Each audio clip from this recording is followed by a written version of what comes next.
دیکھیے 3 پرابلمز ایسے ہیں انسانی تمدن کے جن کا کوئی حل انسان نہیں کر سکتا. سب سے پہلا مسئلہ، سب سے پرانا مسئلہ، ابدی مسئلہ ہمیشہ سے ہے جب سے انسان ہے. عورت اور مرد کے حقوق و اختیارات میں کیا تقسیم ہونی چاہیے؟ آپ کو معلوم ہے افراط و تفریط. یا تو عورت کو ملکیت بنا دیا گیا، جیسے بھیڑ بکری جو ہے آپ کے کھوٹے سے باندھ رکھی ہے، ایسے ایک عورت بھی باندھی ہوئی ہے، وہ آپ کی ملکیت ہے، اس کے کوئی حقوق نہیں ہے، اس کا کوئی لیگل سٹیٹس نہیں، اس کا کوئی تشخص نہیں، کوئی ہے ہی نہیں. یا وہ انتہا ہوگی اور یا وہ انتہا ہے جو آج آ گئی ہے، بالکل مرد کے شانہ بشانہ. ساری تخلیقی مصلحتوں کو چھوڑا، ساری جو بھی انسان کی جو انیٹومیکل جو بھی ڈفرنسز ہیں ان کو چھوڑا، جو سائیکولوجیکل فرق ہے ان کی تخلیق میں اس کو بھی ایک جیسے برابر، قطعاً نہیں. ان دونوں کے درمیان کیا توازن؟ یا وہ لونڈی بن گئی، بھیڑ بکری کی طرح کی ملکیت بن گئی، اس کا کوئی حق نہیں، اس کا کوئی لیگل سٹیٹس نہیں، اس کے والدین نے جہاں چاہا شادی کر دی، اس کی مرضی پوچھنے کا کوئی سوال ہی نہیں، جس کے چاہا حوالے کر دیا. وہ آج جو چل رہی ہے ونی کی رسم، وہ عورت کا کیا اختیار اس کے اندر ہے؟ اس بچیوں کا کیا اختیار ہے؟ وہ 1.5 سال کی ایک بچی بھی دے دی گئی ہے. انا للہ و انا الیہ راجعون. جو چاہے کریں.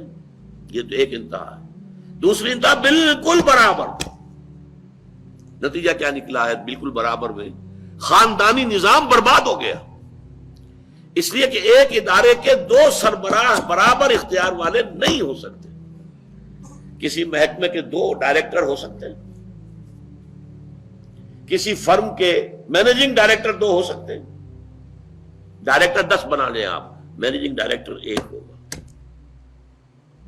کسی فرم کا چیئرمین 1 ہوگا، 2 نہیں ہو سکتے.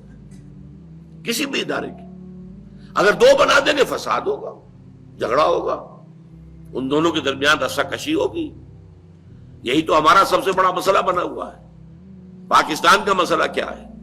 ہم نے پارلیمانی نظام اختیار کیا ہوا ہے، انتہائی بیہودہ نظام، غیر منطقی نظام. آپ نے 2 بڑی بڑی سیٹس کریٹ کر دی، ایک ہیڈ آف دی اسٹیٹ ہے، ایک ہیڈ آف دی گورنمنٹ ہے. اب ان دونوں کے درمیان حقوق اور فرائض اور اختیارات کا کیا تقسیم ہوگی؟ ہو ہی نہیں سکتی. یا سارا کچھ صدر کے پاس جائے گا اور وزیر اعظم جو ہے وہ جونیجو کی مانند وزیر اعظم بن جائے گا، یا سارا کچھ وزیر اعظم کے ہاتھ میں ہوگا اور صدر جو ہے چودھری فضل الہی بن جائے گا، کہ جس کو وہاں ان کی دیواروں پر لکھا گیا تھا رہا کرو انہیں، چودھری فضل الہی کو رہا کرو. یہی ہوگا. تو ایک گھر کے 2 جو ہے 2 سربراہ نہیں ہو سکتے. خاندانی ادارہ تباہ ہو چکا ہے. اور جیسے کہ یہ آپ کو کہاوت ہے کہ جس بلی کی دم کٹ جائے وہ چاہتی ہے کہ تمام بلیوں کی دمیں کٹ جائیں. یورپ میں، امریکہ میں برباد ہو گیا خاندانی ادارہ. آج وہ تلے ہوئے ہیں کہ مشرق میں اور خاص طور پر مسلمان ممالک میں ابھی اگر کچھ انٹیکٹ ہے یہ خاندانی ادارہ. کچھ خاندانی اقدار ہیں جو برقرار ہیں، کچھ والدین کی عزت اور عظمت اور کچھ ان کا احترام اور ادب اور خدمت کا مادہ ہے جو برقرار ہے. چاہتے ہیں کہ ختم ہو جائے، تباہ و برباد ہو جائے. والدین بوڑھے ہو گئے تو پھینکو ان کو اولڈ ایج ہاؤسز کے اندر، اولڈ ہاؤسز میں. گھر میں کائے کو رکھنا ہے؟ نوجوان جوڑا ہے، اس کے خامخواہ ان کی خواہشات اور ان کے معمولات میں بیچ میں آڑے آنا. بوڑھی ماں جو ہے بولے بغیر رہے گی نہیں، دنگا فساد ہوگا تو رکھو اس کو وہاں پر اولڈ ہاؤس کے اندر. اللہ اللہ خیر سمجھ. یہ ہے اصل میں مسئلہ. اب عورت اور مرد کے درمیان کیا توازن ہو، انسان نہیں سوچ سکتا. دیکھیے انسان یا مرد ہوگا یا عورت ہوگی. مرد سوچے گا تو وہ اپنے اعتبار سے سوچے گا. عورت کی نفسیات کیا ہے، عورت کے احساسات کیا ہیں، اس کو کیا پتا. عورت سوچے گی تو اپنے اعتبار سے سوچے گی. مرد کے احساسات کیا ہوتے ہیں، مرد کی نفسیات کیا ہوتی ہیں، اسے کیا پتا. لہذا یا ادھر کا ہوگا یا ادھر کا معاملہ ہوگا. ایک ہی ذات دے سکتی ہے آپ کو نظام، جو مرد کی بھی خالق ہے عورت کی بھی خالق ہے. اسی نے بنایا دونوں کو، اور دونوں ہی اس کے لیے اولاد کے مانند ہیں. یہ حدیث نبوی کا ترجمہ کر کے بتا رہا ہوں آپ کو. حضور نے فرمایا الخلق عیال اللہ، یہ خلق جو ہے مخلوق ہے، یہ اللہ کے کنبے کے مانند ہے.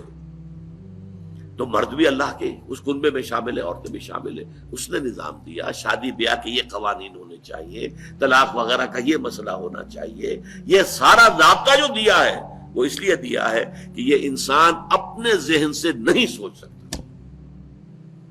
آج تباہی آ گئی ہے مغرب کے اندر، شادی کرنا ہی نہیں چاہتے. We are living together.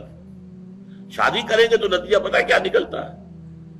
آپ نے اپنی بیوی کو طلاق دی، سب سے پہلے تو یہ کہ آدھی پوری آپ کی جو ملکیت ہے اس کا آدھا حصہ دے دیے اسے. نمبر 2، گھر اگر آپ کا اپنا ہے تو اس میں بیوی رہے گی، آپ نکل جائیے یہاں سے. کوئی مرد اس کو قبول کرنے کو تیار نہیں تو وہ شادی کرتا ہی نہیں. اور عورت کی ضرورت ہے، لہذا عورت بغیر شادی کیے بھی اس کے ساتھ رہتی ہے، بچے پیدا کرتی ہے. بٹ وداؤٹ میرج جو بچے پیدا ہو رہے ہیں حرامی بچے. تو پچھلے سال صدر کلنٹن نے کیا کہا تھا؟ اس کا جو اپنا خطاب تھا نیو ایئرز ڈے کا، وہ خطاب کیا تھا؟ ان قریب ہماری قوم، امریکن قوم کی اکثریت حرام زادوں پر مشتمل ہوگی. یہ حرام زادہ ترجمہ کیا ہے میں نے، بورن وداؤٹ ویڈ لاک، شادی کے بندھن کے بغیر پیدا ہونے والے. پوری کو ہم حرامی کہتے ہیں، حرام زادے کہتے ہیں، اور کس کو کہتے ہیں؟ اچھا دوسرا مسئلہ، پہلا مسئلہ تو یہی ہے، پرانا بہت ہے، قدیم ہے. دوسرا مسئلہ، ایک ریاست ہے، ایک نظام ہے، اس کے کچھ اختیارات اور حقوق ہونے چاہیے. ایک عوام ہے، ان کے کچھ اختیارات ہونے چاہیے.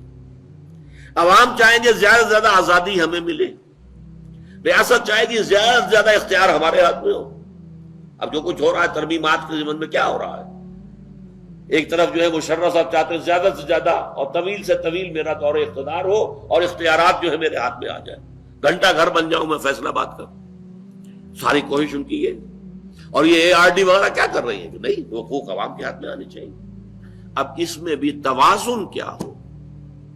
یا ٹوٹلیٹیرین سٹیٹ وجود میں آ جاتی ہے جو رشیا میں تھی، USSR میں تھی، عوام کے کوئی حقوق نہیں، no freedom of speech, no freedom of association. نہ تم اپنے خیالات کا اظہار کر سکتے ہو، نہ تم کو جماعت بنا سکتے ہو. یہ نظام تھا. کام کرو، ویجز لو، بس اللہ اللہ خرچ اللہ. حیوانوں کی طرح پر کہ صرف راتب دے دیا جائے گا، باقی تمہیں کوئی تمہاری ایکسپریشن، کوئی اپنے خیالات کا اظہار، کوئی فریڈم آف ایسوسیشن نہیں.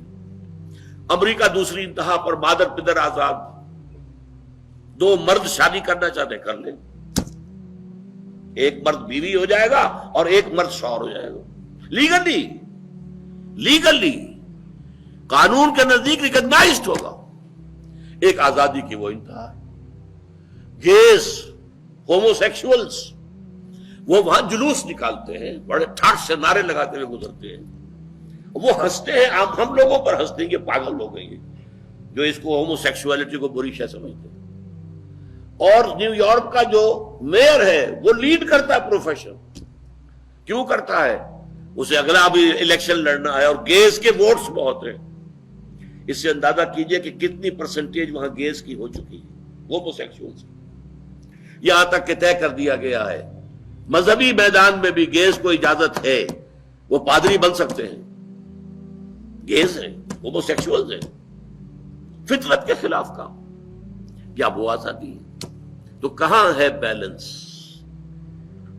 انسانی ذہن کے لیے ناممکن ہے اس بیلنس کا تلاش کرنا. نمبر 3، سرمایہ اور محنت. پروڈکشن جو بھی ہوتی ہے 2 چیزوں سے ہوگی. سرمایہ دار تھا، اس نے کارخانہ لگایا ہے، اتنے کروڑ روپے لگا دیے ہیں، یہ کیا ہے، وہ کیا ہے، یہ سرمایہ ہے.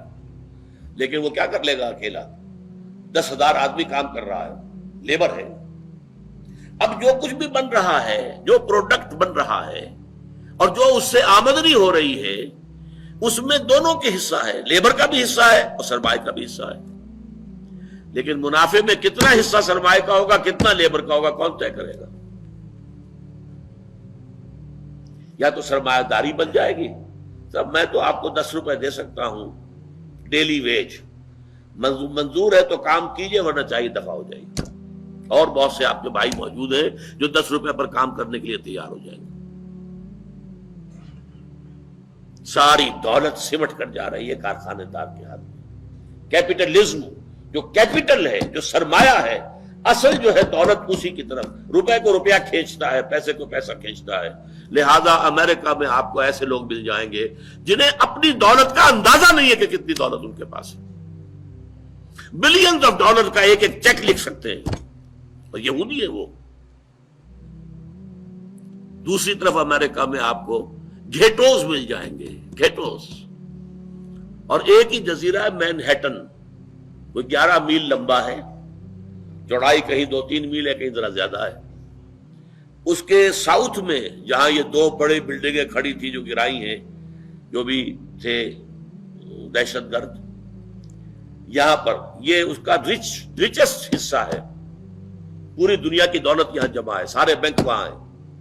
اور اسی جزیرے کے شمالی علاقے کے اندر گھیٹوز ہیں، افرو امریکنز، کالے امریکی، یوں سمجھیے کہ سب ہیومن لیول پر رہ رہے ہیں، حیوانوں کی طرح زندگی گزار رہے ہیں۔ یہ ڈسپیرٹی نظر آ جائے۔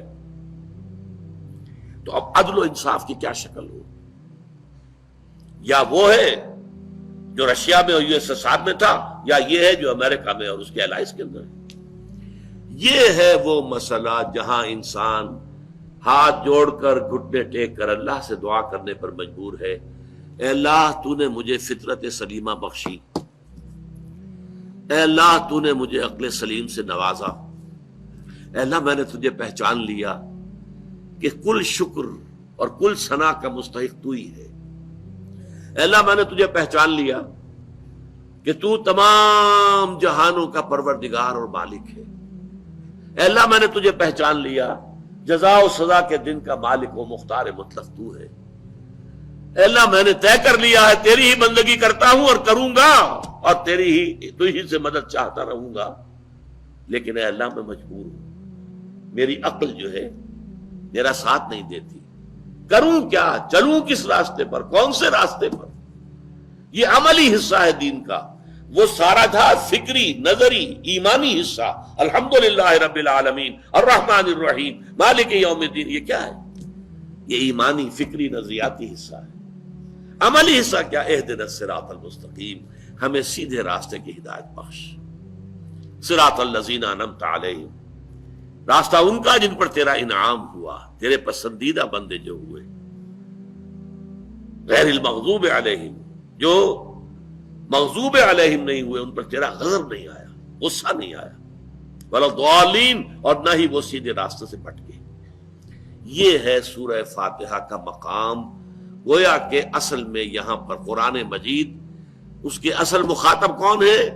وہ سلیم الفطرت لوگ، وہ سلیم العقل لوگ، جنہیں قرآن کہیں کہتا ہے الذین یعقلون، کہیں کہتا ہے الذین یفقہون، کہیں کہتا ہے اولو الالباب، ہوش مند لوگ۔ یہ وہ لوگ ہیں کہ قرآن مجید اصل میں ان سے مخاطب ہے، اور وہ خود سفر طے کر کے اللہ کی ذات تک، معرفت خداوندی تک تو پہنچ گئے ہیں، لیکن اب عملی زندگی کے اندر رہنمائی کے لیے درخواست کر رہے ہیں، اہدنا الصراط المستقیم صراط الذین انعمت علیہم غیر المغضوب علیہم ولا الضالین۔ یہی وجہ ہے کہ فوراً سورہ بقرہ شروع ہوتی ہے، الف لام میم ذالک الکتاب لا ریب فیہ ھدی للمتقین، یہ ہدایت ہم تمہیں دے رہے ہیں۔ یہ قرآن جواب ہے اس دعا کا، اہدنا الصراط المستقیم۔